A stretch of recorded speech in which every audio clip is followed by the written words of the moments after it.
Hello YouTube, this is a quick overview of the head rig of a character that I'm working on for my demo reels.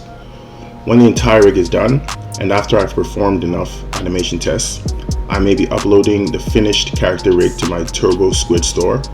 So if you download the final model from my store, you can refer to this video to see how the head rig works. The majority of the rigging techniques used here are from Delano Athias' pluralsight tutorial on facial rigging in Maya. I've put a link in the description to the tutorial, and just a heads up, pluralsight is a paid tutorial service. Alright, so let's get into the controls. These are the basic controls.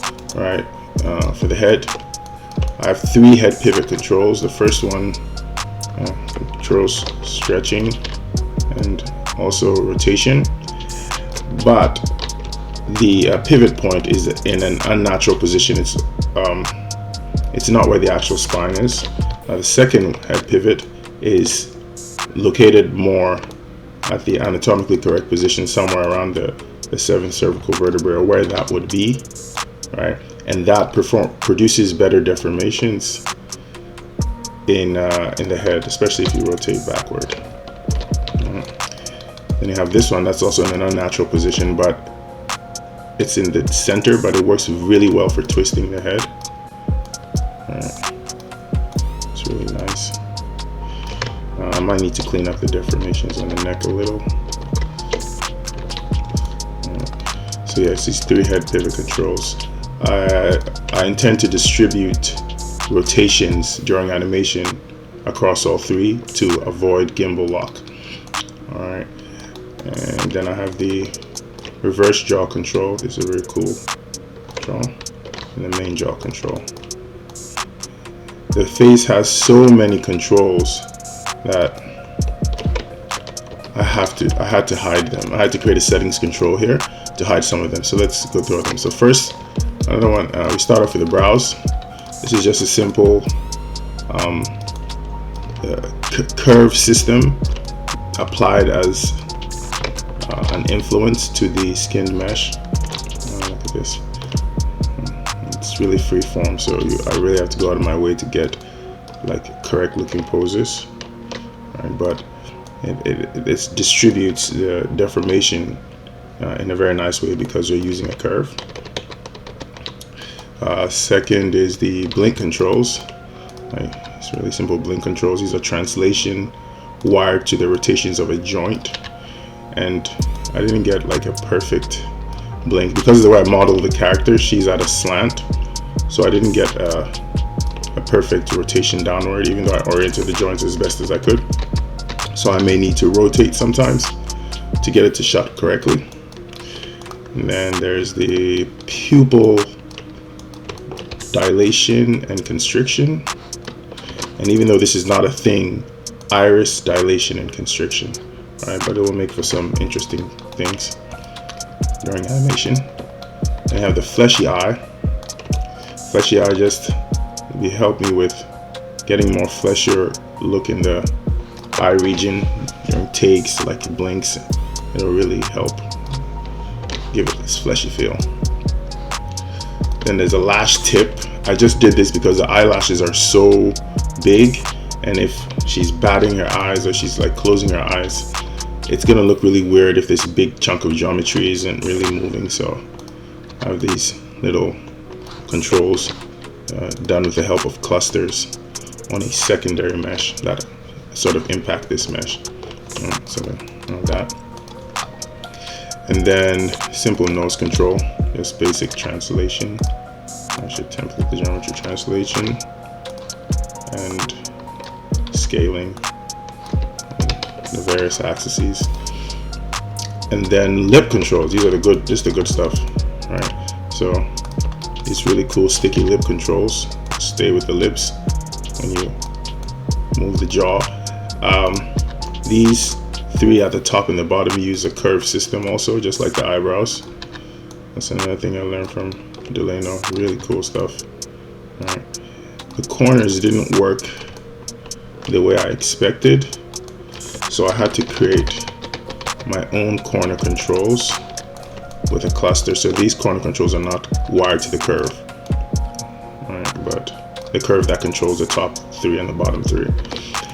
But this does do something interesting. As you move this further back, the nasolabial fold comes out, and then it triggers a cheek crease to give you a more realistic looking smile. I stored the exact position. What it's actually doing is looking for a locator, and when it gets close to the locator, it triggers the morph target for the cheek. I stored a preset, transform preset. I hope it's still here. Jesus, it's gone. Where the hell is my transform preset? Oh, it's here. So it's a preset, and it has the stored location. So for the right lip, for instance, if I do replace, it'll take it right there. And I could do it for this side too. Go replace, and just take it right where it's supposed to be. All right.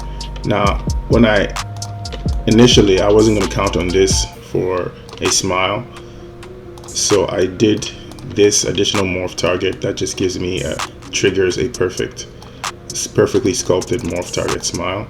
So I might be using that. Right, that just triggers 2 morph targets. One is a frown. Oh, that was a mistake. I need to fix that. Shouldn't be pulling on the other side when I go down. So I'll take care of that. And it should be behaving more like this. So I'll see what's wrong with that.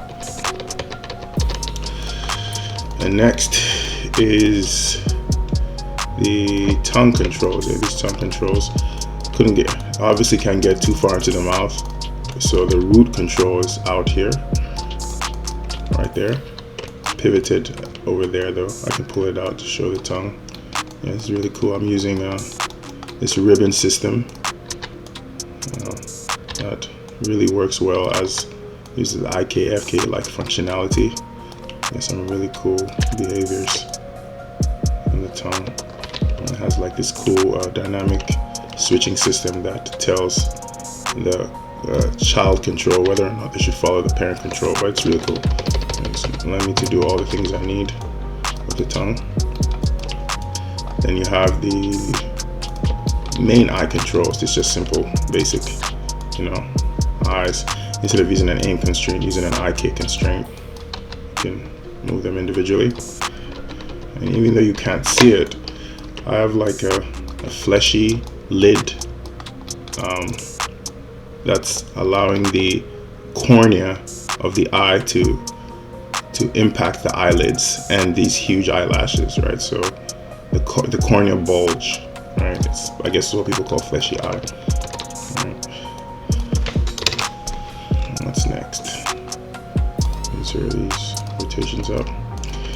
And next is canine controls. These are really cool. I had to turn on the teeth control, so here's really cool teeth control system. I won't be using this as much, but it's for translating the teeth. Sometimes you need to fix the teeth look incorrect in the mouth. I need to fix them, so they're out there. Also on the side, because as you can see, it's getting a little too crowded over here.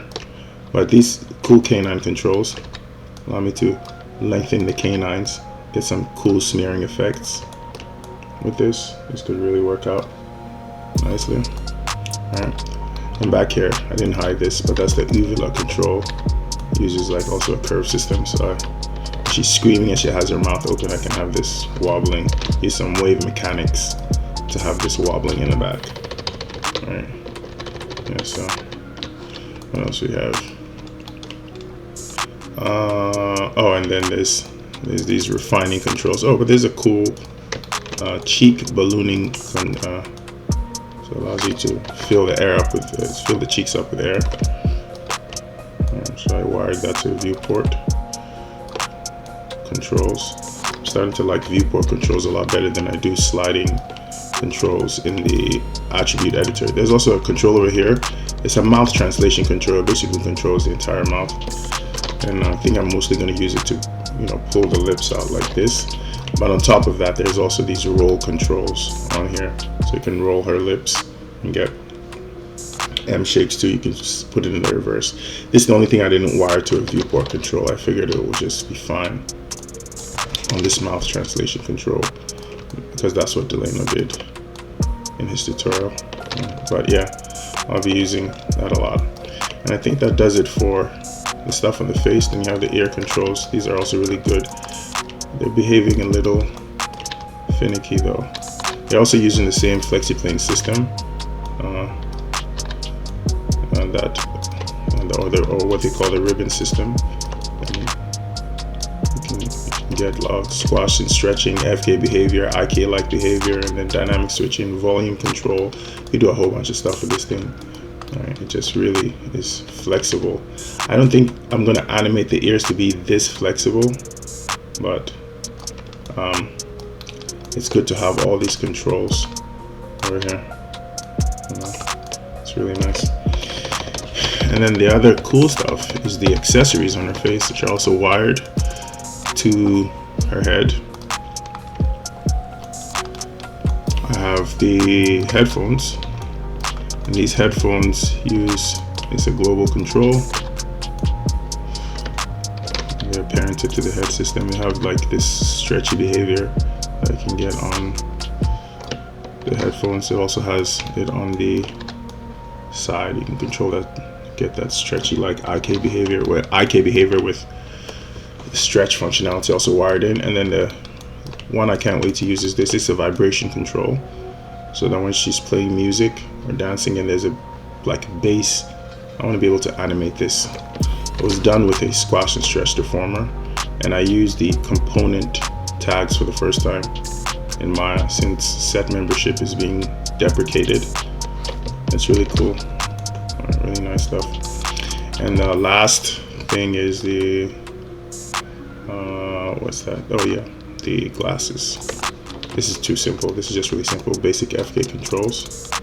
Alright, as a global control, let me pull it out. Global control.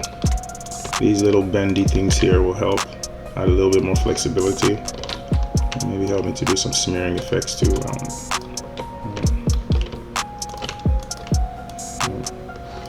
And then there's these basic controls that just allow you to sort of like close the glasses, maybe tuck them away on her person. Alright, so that's it. That's the entire control system. You can see how messy this looks with all these controls in the viewport. So there's no way I'm going to be animating this with all these things present. Alright, so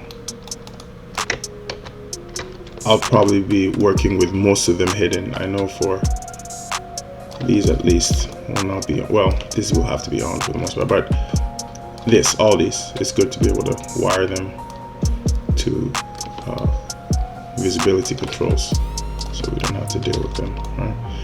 Yeah, so that's it. These are all the controls I think I'm going to need to get some professional animation for this character. In the next video, I'll showcase the full body rig. It's almost done. I just need to do some skinning, IKFK matching, and some pose space corrective deformation. I'll also be incorporating some dynamic systems into the full body rig, especially this jacket here. I want to give an end cloth option, but I'm looking forward to sharing it when it's done. I want to give I already have controls set up for pretty flexible movement, but just in case it doesn't look organic enough, I'm gonna wire in an end cloth type rig. Alright, so yeah, I'm looking forward to showing the whole character. This is just the head, overview of the head. If you have any questions, ask them in the comments. If I can't answer you with a reply, I'll make a video response. Thanks for watching, guys, and make sure to subscribe to my page for more sculpting, rigging, and animation content.